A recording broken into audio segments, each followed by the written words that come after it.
I'll be presenting on behalf of Medicine 3, Slow and Steady. So, presenting a 60-year-old male from West Bengal with complaints of vomiting since the past 4 months, which was non-bilious, non-bloodstained, and had no relation with food intake. He complains of loss of appetite and loss of weight since the past 1 year, approximately 15 kilograms, no cough, no night sweats, no blood in stool. Past history-wise, he's a hypertensive since past 20 years.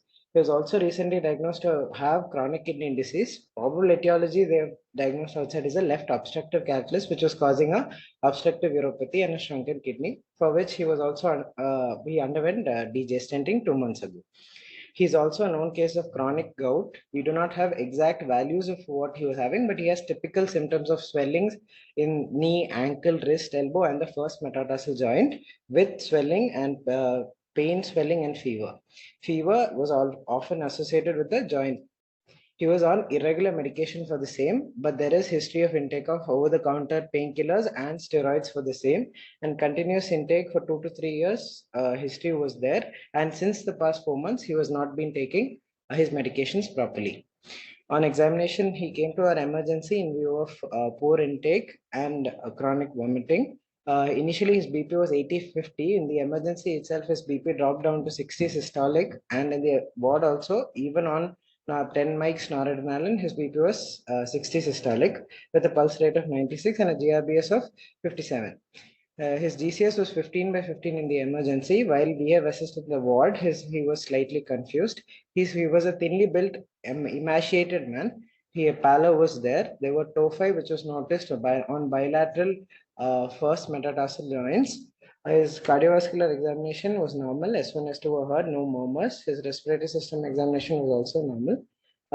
Abdomen was soft, non-tender. His PR was normal. There was no prostate swell, no fissure or any hemorrhoids. His CNS examination, after on arrival, he was confused. On later reassessment, he was conscious, oriented to time, place, and person.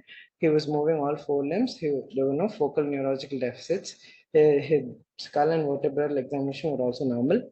His height, as we couldn't make him stand because he was finding he had severe joint pain. So, as per his saying, approximated height was 160 centimeters, and his last weight was 40 kilograms. And as per that, the BMI is 15.6. So, coming to the clinical syndrome, a 60-year-old male with chronic gout with irregular medication intake and over the use of over-the-counter pain medications and steroids with chronic vomiting and loss of weight and loss of appetite. So currently our working diagnosis at this point, we were thinking of an adrenal insufficiency secondary to an exogenous steroid use with in the background of a chronic gout, chronic kidney disease, and a hypertension. His routine investigations revealed a hyponatremia of 119, hypokalemia of 3.4, and bicarb of 13, with a renal function of 70 urea and 2.5 creatinine. His calcium and phosphate were 8.45 and 3.8. His LFT revealed hypoalbuminemia. He had an anemia of 6.7 with a total count of 8,300 and a differential of 86. Neutrophil predominant, platelet count of 1.65 lakhs.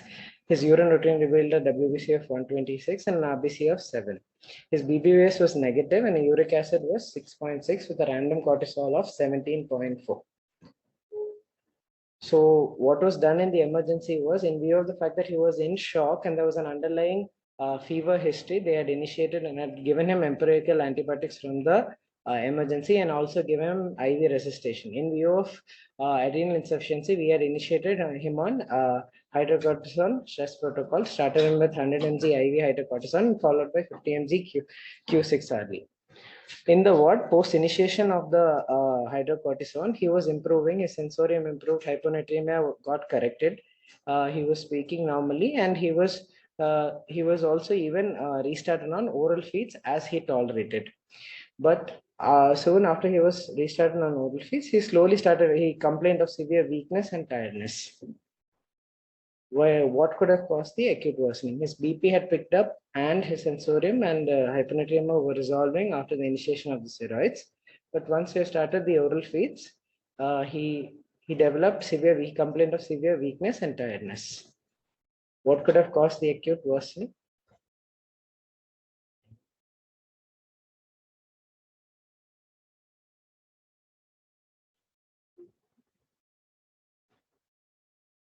What is it? Sure. So basically, I will just briefly go through refeeding syndrome.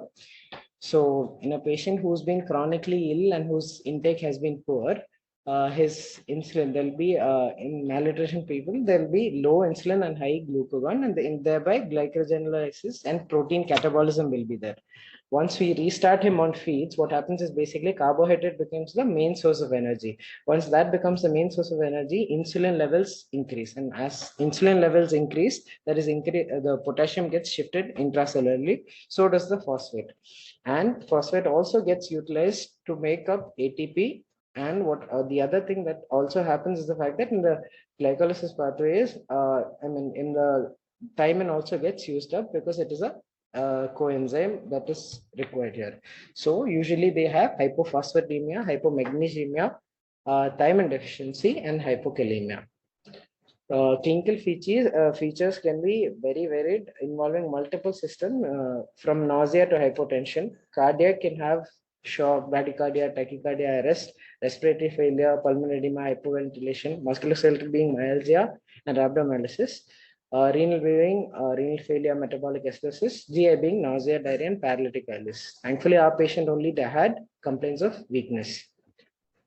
As per the ASPEN, that is American Society of Parenteral and Enteral Nutrition, it can be divided into mild, moderate, and uh, severe levels of refeeding. So 10 to 20% of drop in serum phosphorus, potassium, or magnesium levels is considered to be mild, and moderate 20 to 30%, and anything more than 30 was considered to be severe. And or with organ dysfunction or due to any of these or thiamine deficiency within 5 days of reinitiation of the reintroduction of calories. So management wise, check electrolytes before restarting the nutrition. Monitor for in people with high risk, we have to monitor Q12 early. On initiating the feeds, if you're initiating the dextrose, 100 to 150 gram dextrose, or we can start with a 10 to 20 kilocalorie per gram. In this gentleman, around 800 kilocalorie would have been appropriate, and increase with around 250, that is 33%, and over 1 to 2 days, that would reach to a appropriate goal for 1,500 kilocalories. Apart from that, since we also mentioned the possibility of thiamine being depleted, we have to also consider giving him 100 mg thiamine twice to thrice daily.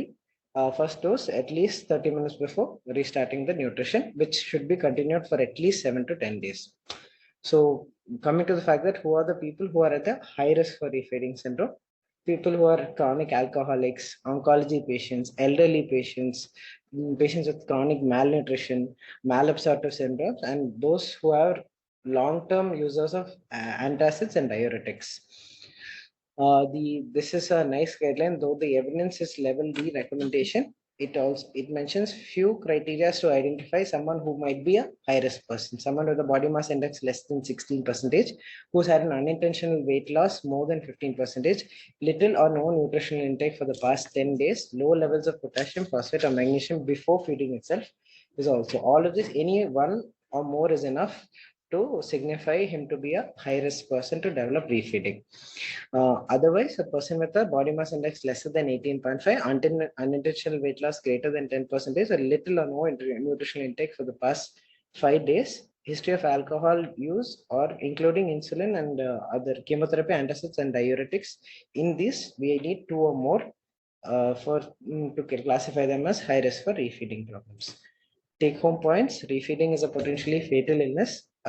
Awareness of refeeding, basically, we have to think that such a thing exists, and patients at high risk should be slowly reinitiated, and we should watch for the fact that there is a possibility of hypophosphatemia, hypokalemia, hypomagnesemia, and the fact that there could be thiamine depletion.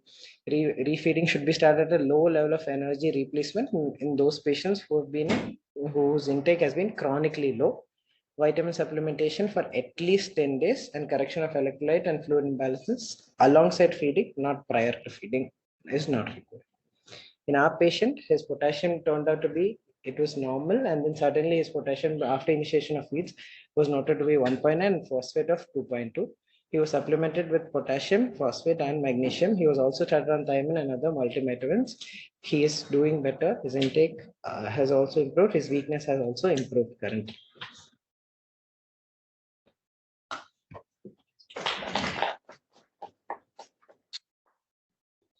Any comments or questions from the audience?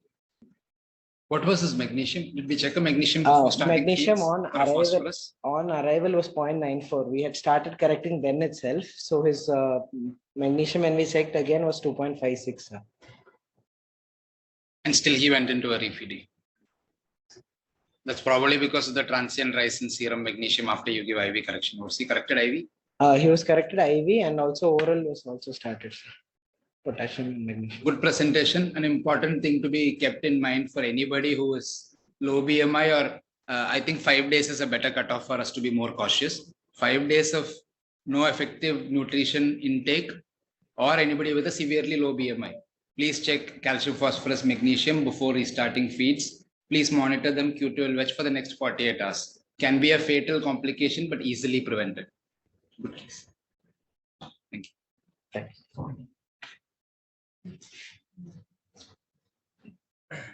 For the next presentation, we have Dr. Amit from hepatology.